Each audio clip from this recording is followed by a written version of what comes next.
মাননীয় স্পিকার, আমি আপনার মাধ্যমে মাননীয় সংসদ নেতা মাননীয় প্রধানমন্ত্রীকে আন্তরিকভাবে কৃতজ্ঞতা জানাচ্ছি। কিছুদিন পূর্বে চাঁপাইনবাবগঞ্জ থেকে সরাসরি ঢাকা পর্যন্ত যে আন্তনগর ট্রেনটি উদ্বোধন করা হয়, মাননীয় প্রধানমন্ত্রী উদ্বোধন করেছিলেন। সেই অনুষ্ঠানে আমি দাওয়াত পেয়েছিলাম কিন্তু উপস্থিত থাকতে পারি নাই। কিন্তু ওইখানে মাননীয় প্রধানমন্ত্রী আমাকে খোঁজ করছিলেন যে হারুন কোথায়। আমি এই জন্য মাননীয় সংসদ নেতার প্রতি আন্তরিক কৃতজ্ঞতা জানাচ্ছি। আপনার মাধ্যমে মাননীয় রেলপথ মন্ত্রীর কাছে বলতে চাই যে গুরুত্বপূর্ণ প্রশ্নটির উত্তর আপনি দিয়েছেন, তাতে ঢাকা থেকে চাঁপাইনবাবগঞ্জ পর্যন্ত ডাবল লাইন নির্মাণে বেশ কিছু সময় লাগবে।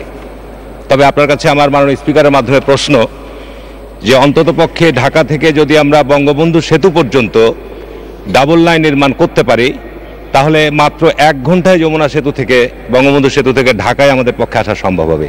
অন্ততপক্ষে এই বঙ্গবন্ধু সেতু পর্যন্ত ঢাকা থেকে জরুরি ভিত্তিতে ডাবল লাইন নির্মাণ করার পরিকল্পনা গ্রহণ করবেন কিনা। মাননীয় স্পিকার, আপনাকে ধন্যবাদ। ধন্যবাদ মাননীয় সদস্য। মাননীয় মন্ত্রী। মাননীয় স্পিকার, আপনাকে ধন্যবাদ। যে প্রশ্নটি সম্পূরক প্রশ্ন করেছেন মাননীয় সংসদ সদস্য, এখানে আমি কিন্তু মূল প্রশ্নে একটি প্রকল্পের কথা উল্লেখ করেছি যে জয়দেবপুর থেকে ঈশ্বরদী পর্যন্ত, শুধু যমুনা সেতু না, ঈশ্বরদী পর্যন্ত ডাবল লাইন নির্মাণ একটি প্রকল্প ইতিমধ্যে গ্রহণ করা হয়েছে।